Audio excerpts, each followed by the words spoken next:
Chilli powder, ಸಖತ್ ಖಾರ ಬಣ್ಣ ಮತ್ತು ರುಚಿ ಆಚಿ ಚಿಲ್ಲಿ ಪೌಡರ್. ರಾಜ್ಯ ಕಾಂಗ್ರೆಸ್ನಲ್ಲಿ ನವೆಂಬರ್ ಕ್ಷಿಪ್ರ ಕ್ರಾಂತಿಯ ವಿಚಾರಕ್ಕೆ ಸಂಬಂಧಪಟ್ಟಂತೆ ಹಿರಿಯ ಸಚಿವರಿಂದ ನಿನ್ನೆ ಮಿಡ್ನೈಟ್ ಮೀಟಿಂಗ್, ಸಮಾನ ಮನಸ್ಕ ಸಚಿವರಿಂದ ನಡೆದಿರುವಂತಹ ಮಿಡ್ನೈಟ್ ಮೀಟಿಂಗ್.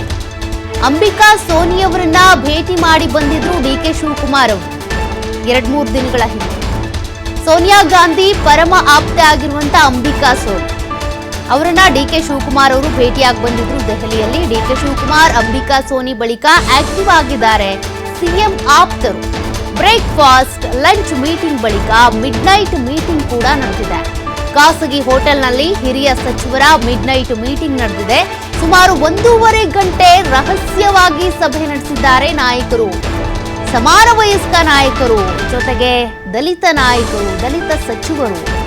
ಪರಮೇಶ್ವರ್ ನೇತೃತ್ವದಲ್ಲಿ ನಡೆದಿರುವಂತಹ midnight meeting. Dinesh Gundu Rao, MB Patil, HC Mahadevappa ಸಭೆಯಲ್ಲಿ ಭಾಗಿಯಾಗಿದ್ರು. ದಲಿತ ಸಿಎಂ ಮುನ್ನೆಲೆಗೆ ತಂದಿರುವಂತಹ ಸಿದ್ದರಾಮಯ್ಯ ಆಪ್ತರು.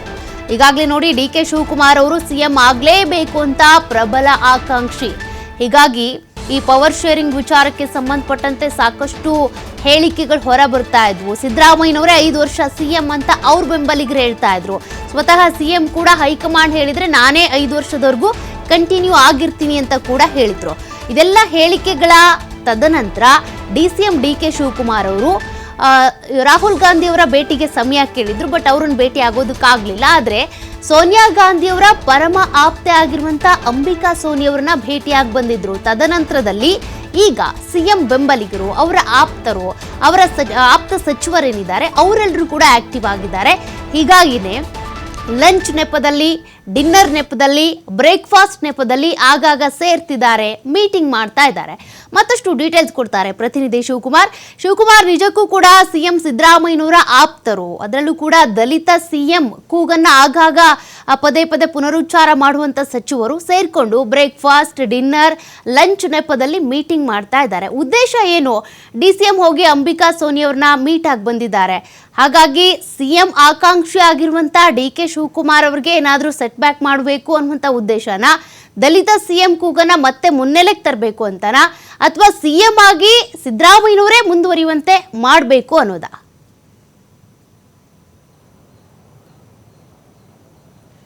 ಸೌಖ್ಯ, ಈಗಾಗಲೇ ಮುಖ್ಯಮಂತ್ರಿಗಳ ಬದಲಾವಣೆ ವಿಚಾರ, ಸಂಪುಟ ಪುನಾರಚನೆ ವಿಚಾರ ದೊಡ್ಡ ಮಟ್ಟದಲ್ಲೇ ಚರ್ಚೆ ಆಗ್ತಾ ಇದೆ. ಪರ ವಿರೋಧ ಅಭಿಪ್ರಾಯಗಳು ಕೂಡ ವ್ಯಕ್ತವಾಗ್ತಾ ಇದೆ. ಸ್ವಪಕ್ಷೀಯ ಕಾಂಗ್ರೆಸ್ ನಾಯಕರು ಕೂಡ ಮೇಲ್ಮೇಲೆ ಇವತ್ತು ಹೇಳಿಕೆಗಳನ್ನು ಕೊಡ್ತಾ ಇದ್ದಾರೆ. ಪಕ್ಷ ಮತ್ತು ಸರ್ಕಾರ ಎರಡಕ್ಕೂ ಕೂಡ ಇದು ಡ್ಯಾಮೇಜ್ ಆಗ್ತಾ ಇದೆ. ಸಿದ್ದರಾಮಯ್ಯನವರನ್ನ ಬದಲಾವಣೆ ಮಾಡಿ ಆ ಜಾಗಕ್ಕೆ ಡಿಸಿಎಂ ಡಿಕೆ ಶಿವಕುಮಾರ್ ಅವರನ್ನ ಕೂರಿಸುವಂತಹ ಪ್ರಯತ್ನಗಳು ನಡೀತಾ ಇದೆ ಅನ್ನುವಂತಹ ಮಾಹಿತಿಗಳು ಈಗ ಸಿಗ್ತಾ ಇದೆ. ಆದರೆ ಈಗ ಒಂದು ಕಡೆ AICC ಅಧ್ಯಕ್ಷರಾಗಿರುವಂಥ ಮಲ್ಲಿಕಾರ್ಜುನ್ ಖರ್ಗೆ, ಪ್ರಿಯಾಂಕಾ, ಹಾಗೆ ಸೋನಿಯಾ ಗಾಂಧಿ, ಜೊತೆಗೆ ರಾಜ್ಯ ಉಸ್ತುವಾರಿ ಆಗಿರುವಂಥ ರಣದೀಪ್ ಸಿಂಗ್ ಸುರ್ಜೇವಾಲಾ ಅವರು ಕೂಡ ಡಿಕೆ ಶಿವಕುಮಾರ್ ಅವರ ಪರವಾಗಿ ನಿಂತಿದ್ದಾರೆ ಅನ್ನುವಂಥ ಮಾಹಿತಿಗಳು ಈ ಹಿಂದೆನೇ ಇದೆ. ಆದರೆ ರಾಹುಲ್ ಗಾಂಧಿ ಮತ್ತು KC ವೇಣುಗೋಪಾಲ್ ಅವರು ಸಿದ್ದರಾಮಯ್ಯನವರ ಪರವಾಗಿ ನಿಂತಿರೋದ್ರಿಂದ ಇಲ್ಲಿಯವರೆಗೆ ಅದಕ್ಕೆ ಆ ಗೊಂದಲಗಳಿಗೆ ತೆರೆ ಎಳೆಯುವಂಥ ಒಂದು ಪ್ರಯತ್ನ ಆಗ್ತಾ ಇಲ್ಲ. ಯಾಕೆಂದರೆ ಅಂತಿಮವಾಗಿ ರಾಹುಲ್ ಗಾಂಧಿ ಅವರೇ ತೀರ್ಮಾನವನ್ನು ತೆಗೆದುಕೊಳ್ಬೇಕಾಗಿರೋದ್ರಿಂದ ಸಹಜವಾಗಿ ರಾಹುಲ್ ಗಾಂಧಿ ಅವರು ಏನು ಹೇಳ್ತಾರೆ, ಏನು ನಿರ್ಧಾರವನ್ನು ತೆಗೆದುಕೊಳ್ತಾರೆ ಆ ರೀತಿ ನಡಿಬೇಕಾಗತ್ತೆ. ಈ ಹಿಂದೆ ಮೊದಲಿಗೆ ಸಾಕಷ್ಟು ಚರ್ಚೆಗಳು ಹಿಂದೆ ಕೂಡ ನಡೀತಾ ಇತ್ತು.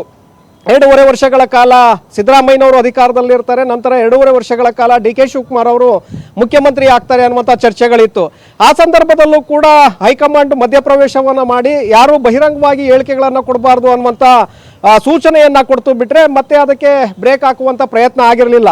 ಸ್ವಲ್ಪ ಮಟ್ಟಿಗೆ ಸೈಲೆಂಟ್ ಆಗಿತ್ತು. ಆದರೆ ಈಗ ಕಳೆದ 1 ವಾರದಿಂದ ಇದರ ಬಗ್ಗೆ ಮತ್ತೆ ಚರ್ಚೆಗಳು ಶುರುವಾಗಿದೆ. ಯತೀಂದ್ರ ಅವರು ಯಾವಾಗ ಬೆಳಗಾವಿಯಲ್ಲಿ ಸತೀಶ್ ಜಾರಕಿಹೊಳಿ ಅವರು ಸಿದ್ದರಾಮಯ್ಯನವರ ಉತ್ತರಾಧಿಕಾರಿ ಅನ್ನುವಂಥ ಒಂದು ವಿಚಾರವನ್ನು ಅಲ್ಲಿ ಪ್ರಸ್ತಾಪ ಮಾಡ್ತಾರೆ, ಆಗಿನಿಂದ ಮತ್ತೆ ಮುನ್ನೆಲೆಗೆ ಬಂದಿದೆ. ಸಿಎಂ ಬದಲಾವಣೆಯ ಚರ್ಚೆ ಮತ್ತೆ ಮುನ್ನೆಲೆಗೆ ಬಂದಿದೆ.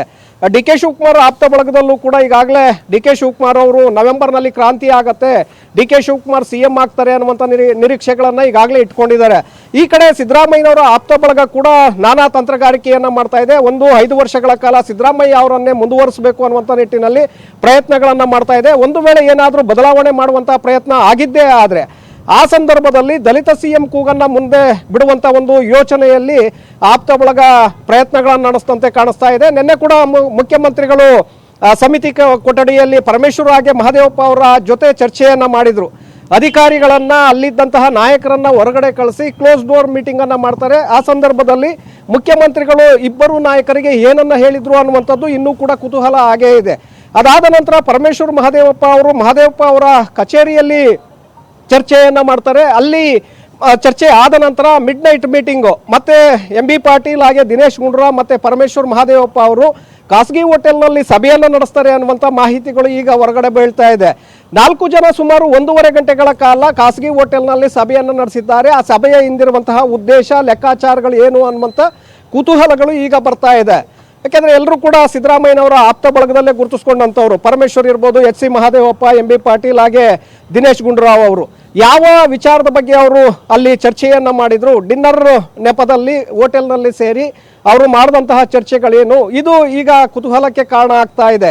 ಒಂದು ಕಡೆ ದಲಿತ ಸಮಾವೇಶವನ್ನ ಮಾಡಬೇಕು, ದಲಿತ CM ಕೂಗನ್ನ ಮತ್ತಷ್ಟು ಹೆಚ್ಚಳ ಮಾಡಬೇಕು ಅನ್ನುವಂಥ ನಿಟ್ಟಿನಲ್ಲಿ ಪ್ರಯತ್ನಗಳು ಸಾಗ್ತಾ ಇದ್ರೆ, ಮತ್ತೊಂದು ಕಡೆ ಇದೇ ಮುಂದೆ 7ರಂದು ರಾಜಣ್ಣ ಅವರ ನಿವಾಸದಲ್ಲಿ ಲಂಚ್ ಮೀಟಿಂಗ್ ಅನ್ನ ಮಾಡಿ ಅಲ್ಲಿ ಸಭೆಯನ್ನ ಸೇರೋದಕ್ಕೆ ಹೊರಟಿರುವಂಥದ್ದು. ಈಗ ಪದೇ ಮೀಟಿಂಗ್ಗಳನ್ನು ಮಾಡ್ತಾ ಇರುವಂಥದ್ದನ್ನು ನೋಡಿದ್ರೆ ಎಲ್ಲೋ ಒಂದು ಕಡೆ ಕ್ರಾಂತಿಯ ಮುನ್ಸೂಚನೆಗಳು ಈಗ ಶುರುವಾದಂತೆ ಕಾಣಿಸ್ತಾ ಇದೆ. ಅದಕ್ಕೆ ಒಬ್ಬರು 5 ವರ್ಷ ಮುಂದುವರಿಬೇಕು ಅಂತೇಳಿ ಹೊರಟಿದ್ರೆ, ಮತ್ತೊಬ್ಬರು ನನಗೆ ಈಗ ಅವಕಾಶ ಸಿಗುತ್ತೆ ಅನ್ನುವಂಥ ನಿರೀಕ್ಷೆಯನ್ನು ಇಟ್ಕೊಂಡಿದ್ದಾರೆ.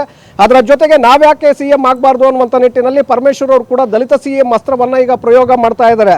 ಅದರ ಜೊತೆಗೆ ಸತೀಶ್ ಜಾರಕಿಹೊಳಿ ಮತ್ತು ಲಿಂಗಾಯತ ಸಮುದಾಯದಿಂದ ಈಗ MB ಪಾಟೀಲ್ ಅವರ ಹೆಸರುಗಳು ಕೂಡ ಈಗ ಮುಂಚೂಣಿಗೆ ಬರ್ತಾ ಇರುವಂಥದ್ದನ್ನು ನೋಡಿದ್ರೆ ಸಾಕಷ್ಟು ಗೊಂದಲಗಳನ್ನು ಕ್ರಿಯೇಟ್ ಮಾಡುವಂಥ ಸಾಧ್ಯತೆಗಳಿದೆ. ಸೌಖ್ಯ. Thank you Shivakumar ಡೀಟೇಲ್ಸ್ಗೆ.